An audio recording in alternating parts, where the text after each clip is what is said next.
ఒకవైపు బ్రిక్స్ సదస్సు జరుగుతుంటే మరోవైపు డొనాల్డ్ ట్రంప్ బాంబు పేల్చారు. బ్రిక్స్ సదస్సులో ఏ దేశమైనా అమెరికా వ్యతిరేక విధానాలకు పాల్పడితే అదనంగా 10% సుంకాలు విధిస్తామని ట్రంప్ హెచ్చరించారు. అంతేకాదు ఇందులో ఏ దేశానికి మినహాయింపు కూడా లేదని డొనాల్డ్ ట్రంప్ కుండబద్దలు కొట్టారు.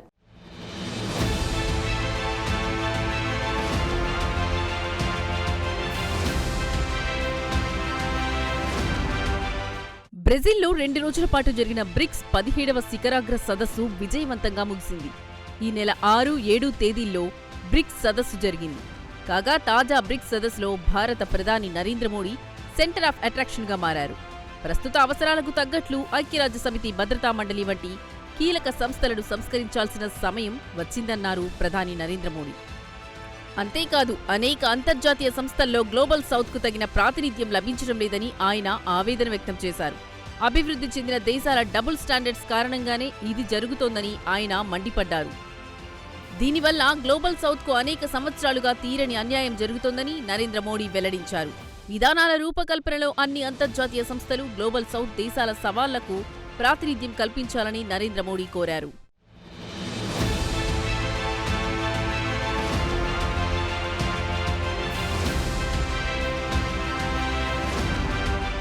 కాగా ప్రధాని నరేంద్ర మోడీ తన ప్రసంగంలో ఉగ్రవాదం అంశాన్ని ప్రత్యేకంగా ప్రస్తావించారు. కొన్ని దేశాలు ఉగ్రవాదానికి మద్దతు ఇస్తున్నాయని పరోక్షంగా పాకిస్తాన్ ఉద్దేశిస్తూ నరేంద్ర మోడీ చెప్పారు. అలాగే ఉగ్రవాదానికి మద్దతు ఇచ్చేవారిని, ఉగ్రవాదం వల్ల తీవ్రంగా నష్టపోయేవారిని ఒకేలా చూడటం సమంజసం కాదన్నారు ఆయన. కాగా జమ్మూ కాశ్మీర్లోని పెహల్గాం ఉగ్రదాడిని ఖండిస్తూ బ్రిక్స్ సదస్సు ఒక ప్రకటన చేయడం విశేషం.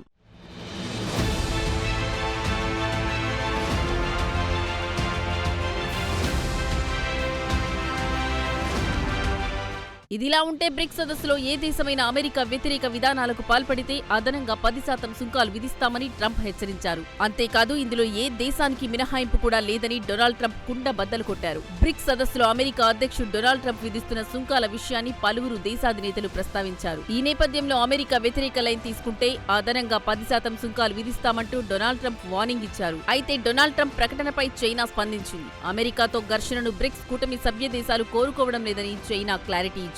టారిఫ్ల విషయంలో ట్రంప్ కొంతకాలంగా కఠినంగా వ్యవహరిస్తున్న సంగతి తెలిసింది. ఈ నేపథ్యంలో కొన్ని నెలల కిందట అమెరికా చైనా మధ్య టారిఫ్ వార్ భీకరంగా నడిచింది. అయితే ఇటీవల అమెరికా చైనా మధ్య వాణిజ్య ఒప్పందం కుదిరింది. దీంతో 2 దేశాల మధ్య టారిఫ్ వార్కు తెరపడింది.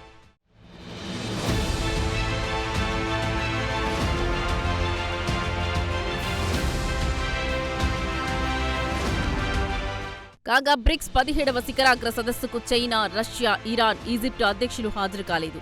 చైనా అధినేత జిన్పింగ్ తన 12 ఏళ్ల హయాంలో బ్రిక్స్ సదస్సుకు హాజరు కాకపోవడం ఇదే తొలిసారి. చైనాలో రాజకీయాలు శరవేగంగా మారుతున్నాయి. ఈ కారణంతోనే ఆయన హాజరు కాలేదని తెలుస్తోంది. కాగా రష్యా అధినేత పుతిన్ కూడా హాజరు కాలేదు. ఇటీవల దాదాపు ప్రతిరోజు రష్యా, ఉక్రెయిన్ మధ్య ప్రతిదాడులు జరుగుతూనే ఉన్నాయి. దీంతో పుతిన్ కూడా హాజరు కాలేదు. ఇక ఇరాన్ సంగతి చూస్తూ ఈ దేశం కూడా నిన్న మొన్నటి వరకు ఇజ్రాయెల్తో భీకరంగా యుద్ధం చేసింది. ప్రస్తుతం ఇంటిని చక్కబెట్టుకునే పనిలో ఉంది ఇరాన్. దీంతో ఇరాన్ అధ్యక్షుడు కూడా బ్రిక్స్ 17వ శిఖరాగ్ర సదస్సుకు హాజరు కాలేదు.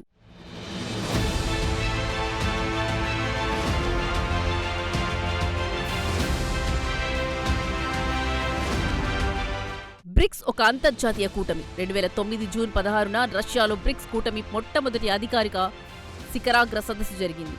మొదట్లో కూటమిలో 4 సభ్య దేశాలుండేవి. ఆ తరువాత దక్షిణాఫ్రికా 5వ సభ్య దేశంగా చేరింది. దీంతో బ్రిక్స్ కూటమి కాస్త బ్రిక్స్ కూటమిగా అవతరించింది. ప్రస్తుత పరిస్థితుల్లో బ్రిక్స్ ఒక బలమైన కూటమిగా ఎదిగింది.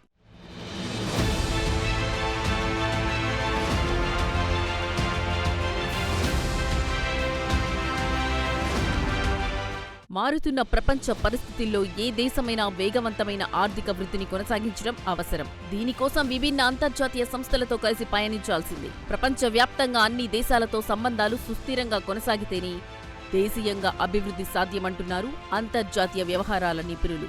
ఏమైనా 2 రోజుల పాటు జరిగిన బ్రిక్స్ సదస్సు గ్లోబల్ సౌత్ గళాన్ని సమర్థవంతంగా వినిపించింది.